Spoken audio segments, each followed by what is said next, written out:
Ok, alors Daphné, si je te dis Jésus est-il réincarné sans rien forcer,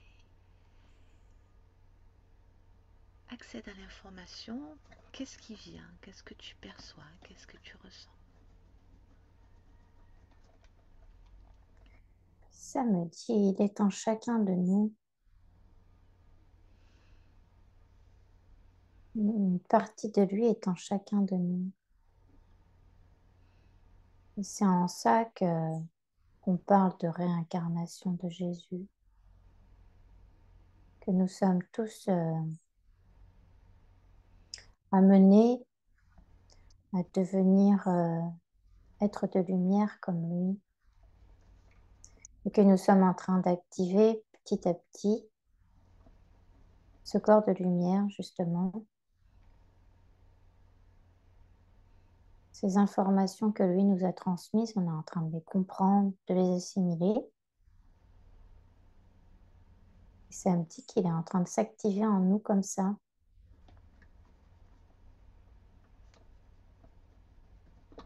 Alors, ça me donne l'image d'un petit enfant comme d'un enfant intérieur qui s'éveille en nous.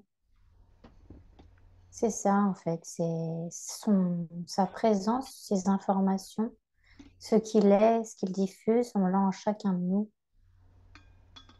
Et c'est ça qu'on est en train de commencer à incarner.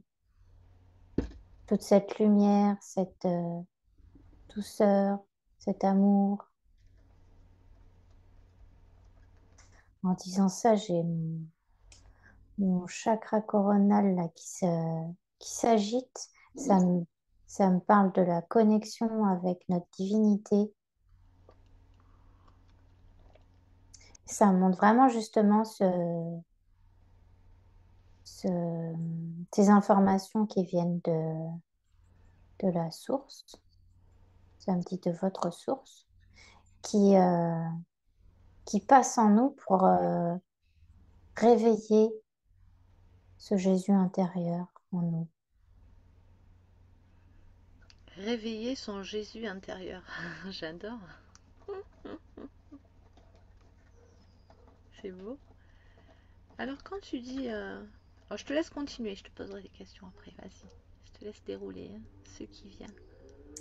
Et alors, dans toujours cette image-là de la connexion qui se fait avec le ciel et nous, je vois aussi, je dirais, l'avatar de Jésus.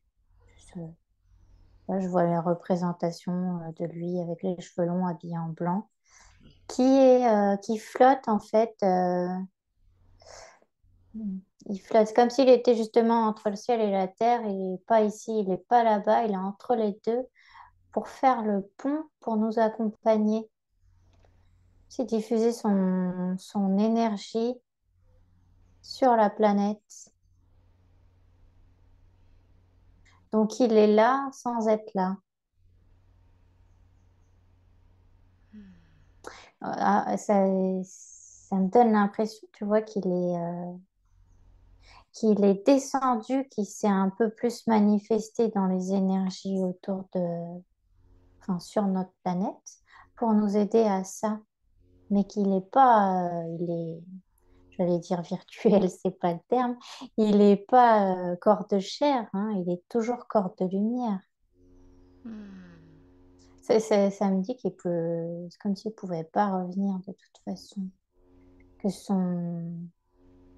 l'intensité lumineuse lui permettait pas de revenir lui être de chair ici, quoi. C'est-à-dire il a trop upgradé, il est trop lumière pour redescendre dans un corps de chair, c'est ça? C'est ça que ça me dit. Il a ascensionné finalement, il a terminé, la boucle est bouclée pour lui. Voilà.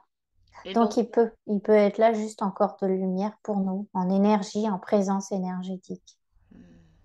donc là, en quelques mots, la religion, on parle de religion là ou pas du tout? Pas du tout. Alors ce Jésus, qui est-il? ce grand hacker de la matrice. Donc, tu disais qu'il voulait nous montrer le chemin. Donc, il est là pour nous montrer comment hacker la matrice à notre tour. C'est ça? Tu disais qu'il faisait l'intermédiaire entre les deux? Bah, tu vois, plus d'extérieur de matrice, ça me parle plutôt d'intériorité, de juste nous retrouver ce que nous sommes au fond de nous, de cette divinité, de cette lumière qu'on a en nous. Donc de laisser l'extérieur où il est, là, la matrice, même pas lieu d'être ici, d'après ce que je perçois, enfin dans cette explication, c'est vraiment juste soi, un retour à soi. Mais justement, c'est bien en découvrant son corps de lumière qu'on transcende la matrice finalement. C'est une résultante. On va pas le voir comme Exact. ça, mais c'est une conséquence. Oui, oui, Est-ce que c'est bien ça qui lui est arrivé à Jésus? À Jésus, l'homme, si je puis dire. c'est ça. Ça me dit que son chemin a été compliqué et douloureux physiquement et ça me parle d'émotion, ça me parle d'un chemin pavé de ronces, quoi. Mais que c'est ça, en fait. C'est le cas de le dire. Pardon. C'était justement ça pour tracer le chemin. Hmm. Bah, et comme pour enlever ces ronces, justement, pour nous montrer, nous guider, pour savoir nous dépêtrer de... Ça montre vraiment toutes ces carapaces, tout ce qu'on a mis sur nous, comme si on avait besoin de tout faire exploser pour vraiment retrouver l'essentiel en nous et suivre son chemin. C'est troublant quand même que tu parlais deux fois de ronces.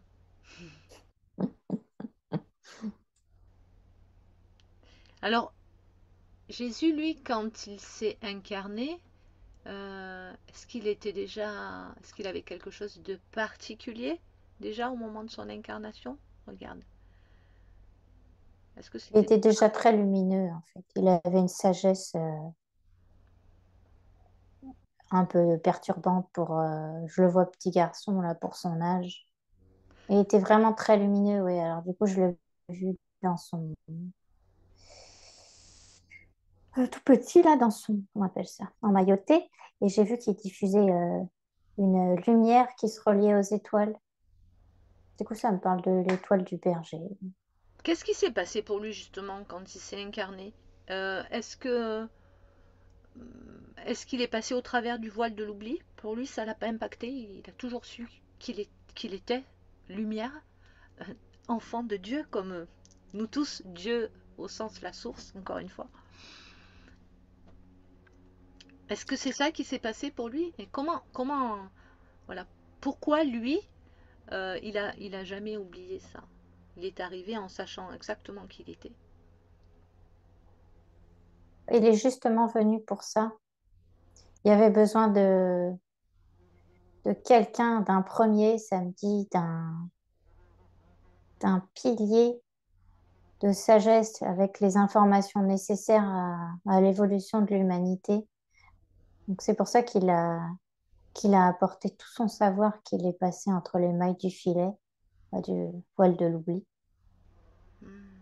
pour pouvoir incarner la lumière divine, la réalité de ce qu'est un être humain, une lumière dans un corps. Être humain, une lumière dans un corps. C'est une superbe définition, magnifique. Merci beaucoup. Et justement, est-ce qu'il a eu d'autres incarnations avant celle que l'on connaît, qui s'est terminée il y a 2022 ans?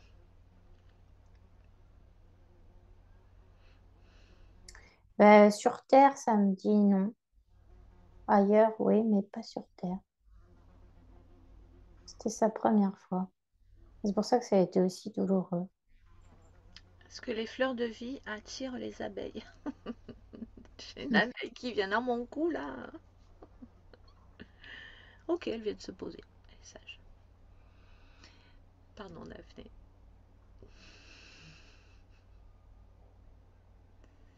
Donc il y a eu d'autres incarnations, mais pas sur Terre, c'est ça? c'est ça. Est-ce que toutes ces incarnations ont eu le même but? Non, il avait aussi une évolution à faire. Il est allé tester d'autres états d'être, ça me dit, d'autres façons d'être pour sa propre évolution et pour nous amener aussi finalement plus d'informations. Alors, de quelle manière concrètement aujourd'hui il agit en nous? Tu disais qu'il était en chacun de nous finalement. De quelle manière il nous aide ou il peut nous aider à franchir, à franchir quoi d'ailleurs? Franchir cette évolution, à découvrir notre vérité, c'est ce que tu disais, notre être. Ça me dit qu'en se connectant à son énergie, ça nous permet déjà de sentir un réconfort, de l'amour, une protection, un espoir pour avancer. Et ça nous permet d'avoir accès justement à ce savoir au fur et à mesure, de comprendre ces messages déjà et de pouvoir les mettre comment dire, en action, c'est pas le terme, de pouvoir concrétiser ces messages, enfin, tout ce qui nous a légué finalement, de pouvoir aujourd'hui le mettre en place. Qu'est-ce qui nous Cette aide? pureté, Ouais, la pureté. cette pureté, cet amour, cette légèreté d'être finalement. Là, tu vois, ça m'a envoyé la photo, l'image de sa souffrance sur la croix et que bah, il a accepté finalement que dans son corps physique, il souffrait, mais pas dans son corps de lumière parce qu'il savait qu'il y avait une raison d'être. En gros, c'est ça son grand message, c'est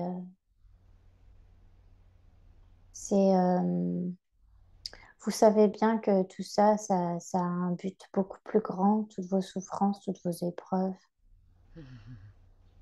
Est-ce que, regarde, c'est un moment où, bon, c'est un peu délicat d'aller voir ça, mais est-ce que c'est une façon de nous montrer que dans la souffrance, on peut se dissocier, comme tu dis, qu'on n'est pas ce corps, qu'on n'est pas que ce corps, et comme par exemple les opérations qui ont lieu sous hypnose et pas sous anesthésie, simplement sous hypnose, c'est une façon de se dissocier de ce corps. Si on est dissocié de ce corps, il ne nous concerne plus, donc on n'a plus de souffrance. Est-ce que c'est ça, lui, il était capable de le faire? C'est ça. Alors samedi, c'est un petit peu plus subtil que ça. Avec mes gros sabots. Non, parce qu'il y a une histoire de compréhension qui n'est pas négligeable. Comment dire ça? C'est ça, tu vois, ça me parle du mot philosophie. C'est une philosophie de vie, de réussir à être présent dans sa vie, mais en gardant cette légèreté d'être et de voir à un niveau au-delà, comme tu dis, quand on est dissocié, que tout ça, finalement, samedi, ce n'est qu'un jeu. Même si le jeu n'est pas si amusant parfois, mais justement, il faut réussir à voir de bien plus haut pour ne garder que l'essentiel, que l'apprentissage pour son cheminement.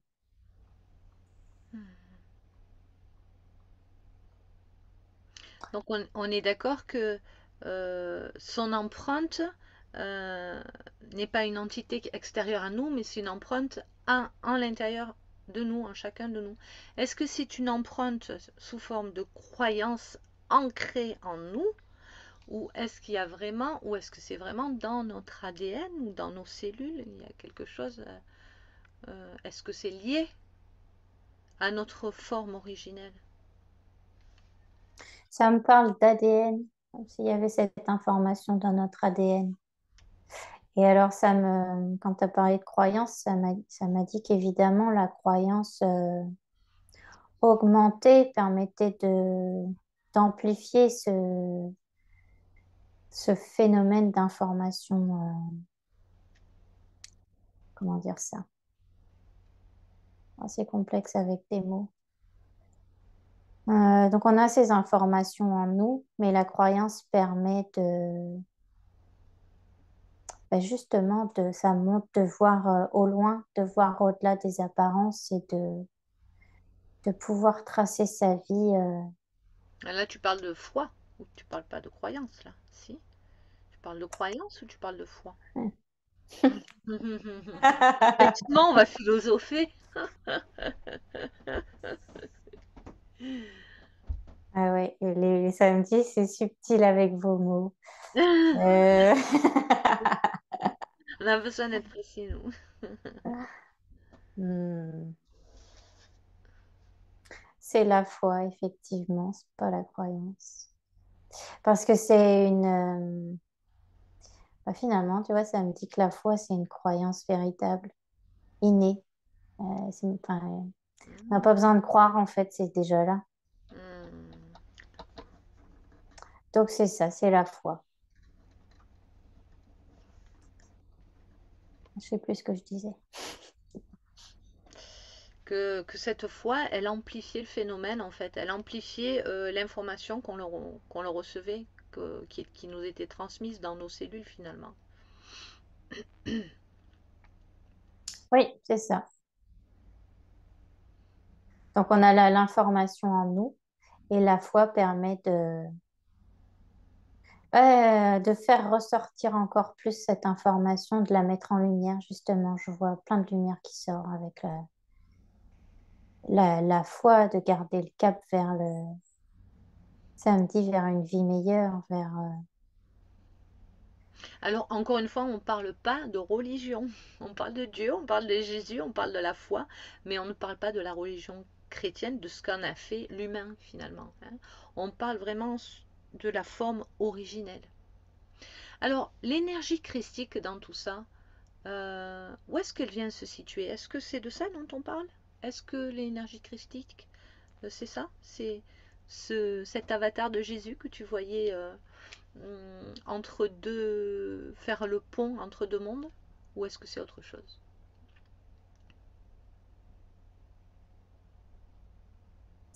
Eh ben, encore une fois, c'est une question ça joue sur les mots et ça me dit, c'est ramener cette lumière, ce monde divin en nous.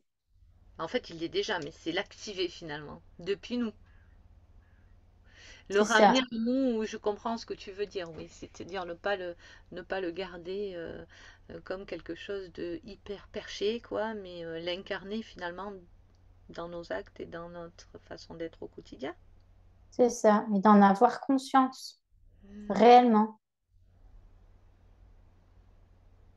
Ça, en fait, c'est pour ça que ça m'a amené cette image de ramener, là, ça me monte de prendre de la lumière comme si on s'allumait de l'intérieur, en ayant conscience qu'elle est là, toujours avec la foi et en ayant compris les épreuves de nos vies, en évoluant,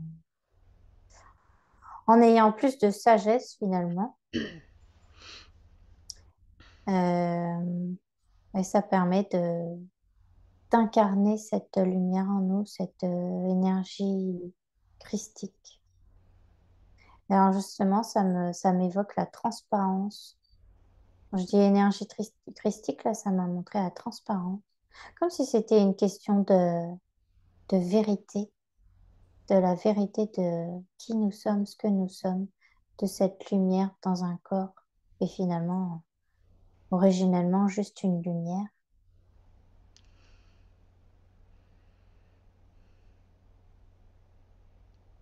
Merci Daphné. Je pense qu'on va rester là-dessus sur cette belle phrase. Nous sommes finalement juste une lumière. Et c'est déjà beaucoup. Alors soyons lumière tous ensemble. Incarnons-la, cette lumière. On aura fait un grand pas en avant. Merci beaucoup, Daphné. Merci Astrid.